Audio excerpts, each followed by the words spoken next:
Ladies and gentlemen, a very warm welcome to the land of the flying fish, Barbados. We've just landed at the Granby Adams International Airport.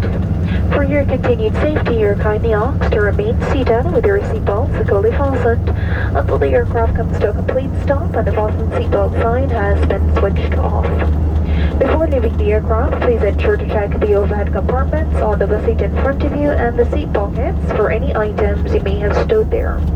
Exercise caution when opening the overhead compartments as items may become loose during the flight and fall out. In transit passengers connected onwards to other Caribbean Airways service flights, you're kindly asked to disembark the aircraft here and identify yourselves to the agent at the bottom of the stairs who will give you further information on your connecting flights. On behalf of Captain Malo, First Officer Park, and the entire Caribbean Airways, I'd like to thank you for joining us today. It was indeed a pleasure serving you. If you're returning home, welcome back, and those of you visiting, do have yourself an enjoyable stay. Now, ladies and gentlemen, we will be deplaning the aircraft in an orderly fashion, starting from the front of the cabin to the back.